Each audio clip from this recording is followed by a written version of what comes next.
Hi, it's Chris Watkin here. In a series of videos, I'm interviewing a number of employed estate agents who's made the jump in the last 6 months to go to self-employed. Michael Bailey, when did you become an estate agent?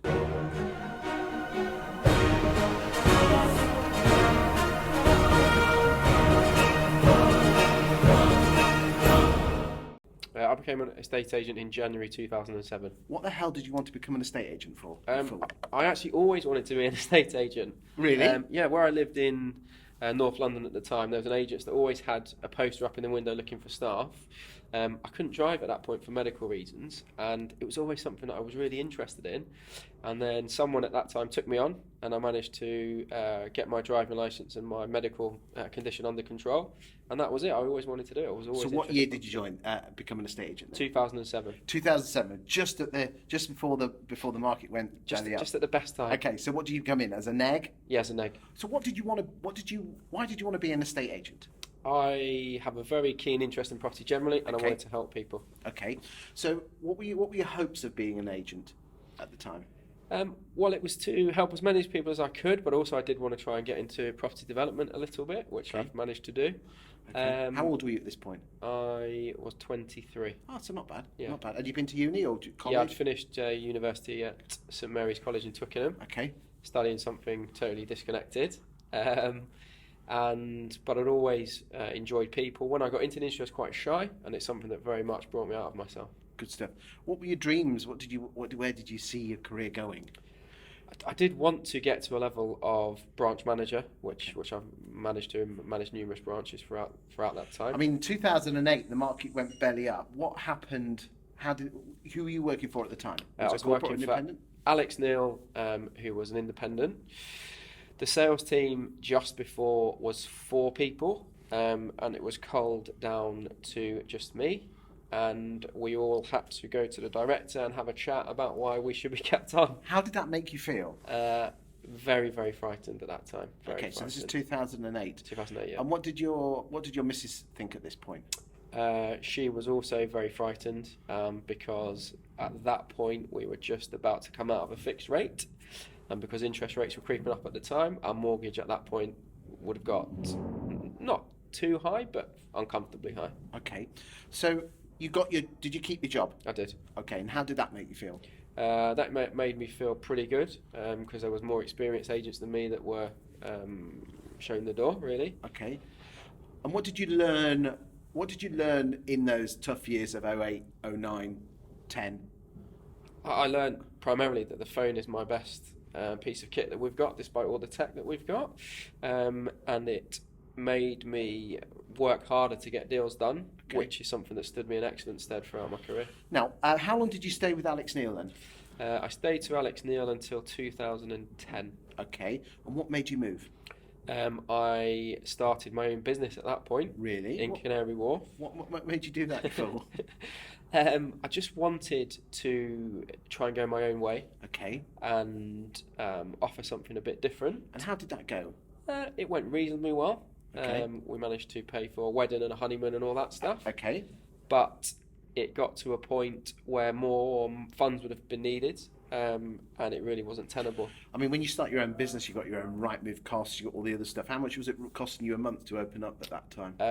Between $2,000 and $3,000 a month at that point. And you hadn't even even paying your mortgage at this point, are you? No. So it was tough. Did you enjoy it?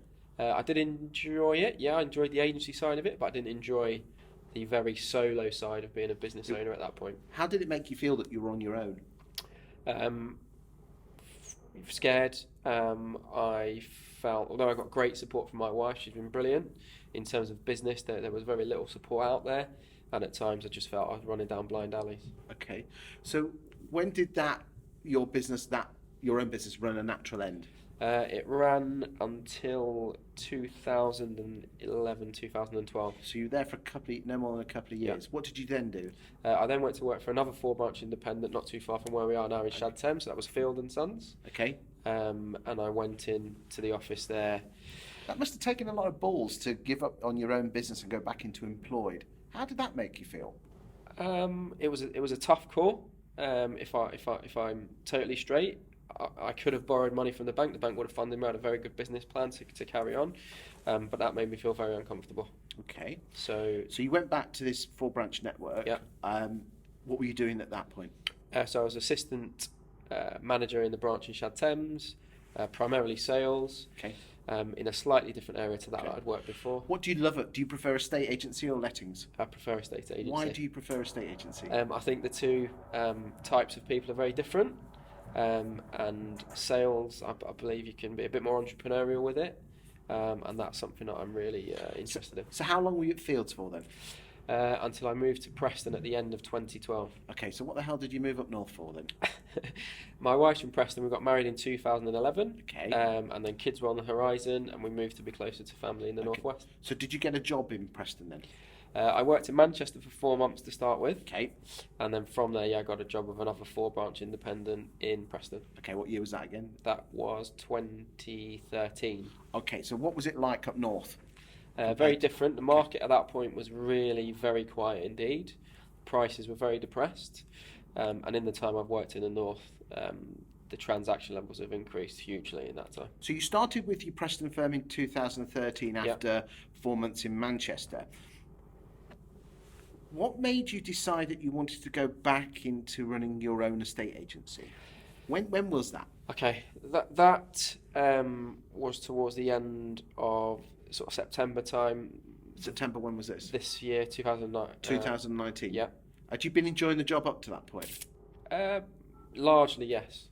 Perhaps not for the last year so much. Okay, so it's not as if you met, because I know you moved over in the autumn of 2019, so you'd been thinking for a year. What feelings were you having? What was holding you back? The fear of leaving an employed position. Okay. Really. But what was holding you back? Is it just basically that it was the fear of the money? Primarily, and I was also shopping around to make sure I tried to make the right decision on all the different models and people. Forget the models. What was your fears? Not being able to pay the mortgage. Okay. What did your wife think to all this? She was very supportive as usual, and it's. Does she have a job? Or no, you've got some kids as well, haven't you? 2 boys. Yeah, Naomi is employed full time as well. Okay. But she'd been kind of in the background petitioning me for a couple of years to go it alone. Why do you think it's important that you get the support of your other half? Hugely, definitely. I wouldn't have been able to do it without her. Okay. And how does that make you feel that you have the support of your other half? It fills me with great confidence that she feels that we'll be successful and that you're very much in it together. What would you say to someone who hasn't got the support of their partner? I would say that may be difficult, but the good news is there is a great deal of support within the market centre in London Bridge, which is also another pillar that you can build your business on. Okay, well, we'll come on to that in a second. So you decided you wanted to set up your own business. You had the support of your wife. Your fears were that you couldn't pay the mortgage. What frustrations, not mentioning the name of the firm, but what frustrations did you have about being an employed agent? That the process was very transactional, not relationship based. Okay. I've always built good relationships with clients throughout the years. Even now, I get contacts from people in SE16 Surrey Keys that I dealt with like 9 years ago, 8 years ago. And it was very much a treadmill of deals. And it was more about being a viable business rather than necessarily... Why did that wind you up? Because I think we've got a big responsibility in being estate agents to do the best job we can for the seller and to not avoid hard conversation. Okay. So you were banging your head against the wall with a firm that was frustrations. You were almost in a machine. My words, not yours. You decided that you wanted to set up your own agency, but you were fearful of paying the mortgage. When did you make that decision to actually say, I need to start looking at these, starting my own business? Towards the end of the summer, beginning of the autumn. Of 2019, Yep. which is only just said this summer just gone. What homework did you do? I don't want you to mention names, but did you decide that self-employed, you decided that self-employed was yours, but you could have just set up Michael Bailey Estate Agents, because that's got a great name, if you don't mind me saying that.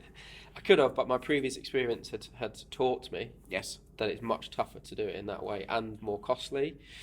And that given the models and people that I spoke to, because I sought opinion from lots of different people in the industry as well, that this would be the best model for me, both in terms of from a cost perspective, but from a support perspective as well. Did you go, now you joined the Keller Williams model, which, as you know, I'm a huge fan of, and I'm not being paid to do this video.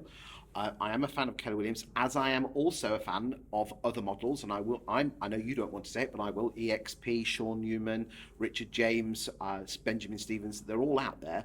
What made you particularly go, what choices made you choose Keller Williams?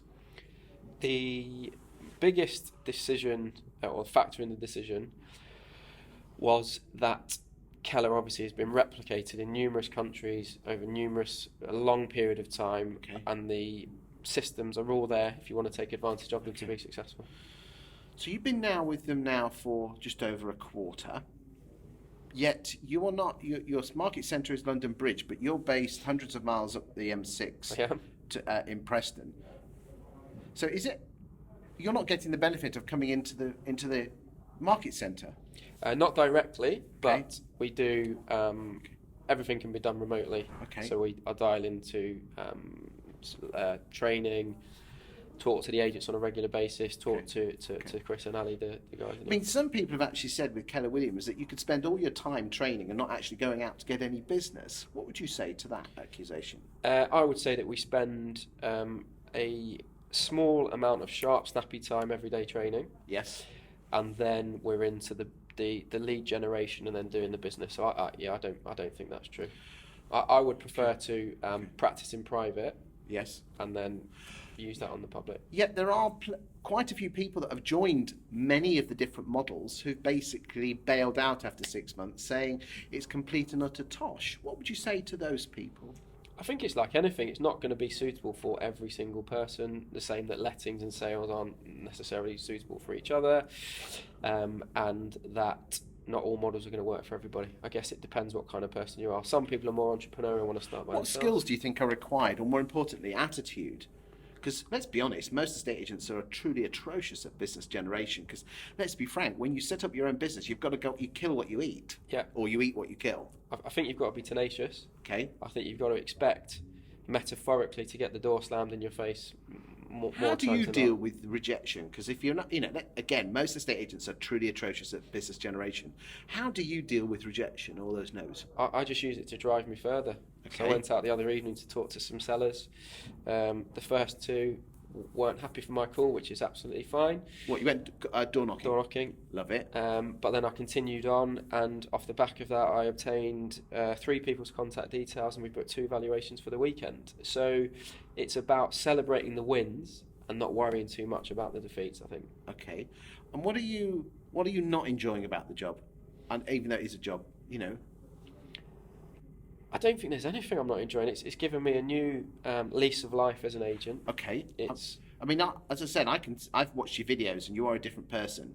With the utmost respect, you were a bit robotic a year ago, and you could tell that because it wasn't coming through. But now you're a different person. Yeah, I feel invigorated, motivated. I'm being able to pick and choose my clients because not everyone's going to be a good fit with everybody. My devotion and giving of myself to my family has improved tenfold, which, to be fair, in an employed position, that I don't mind admitting that was probably lacking, and I'm able to. Do you think your wife's happier with you as a person, as a husband and a father? Yeah. Why is that? Because given the lengthy hours I was working before, that meant quite a lot of responsibility fell on her disproportionately, whereas now it's a little bit more balanced, which I think is one of the main driving factors for me to rebalance my life. And how does that make you feel that you are pulling your weight in your family, your marriage, and with your kids? It makes me feel really good. Makes me feel like I'm an equal partner, and I'm not because I've got a job, leaving a lot of that responsibility to my wife. So what's the future hold for Michael Bailey then? Where are you going with this? So the future for me, I believe, in the new year holds taking somebody on to help with my administration. Okay.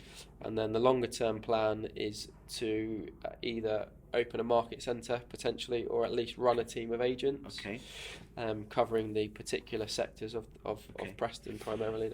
I'm going to ask you 2 questions. Okay. I want you to tell me the best thing about Keller Williams but I also want you to tell me the one thing you would change, and I want you to be brutal with me, because if you're not, I will keep badgering you until you do. Okay. You choose which one you want to go first. Okay, I'll start with the best thing. The best thing is the support of the market centre as well as the team. There's a real feeling of team, which you wouldn't expect because we're all self-employed.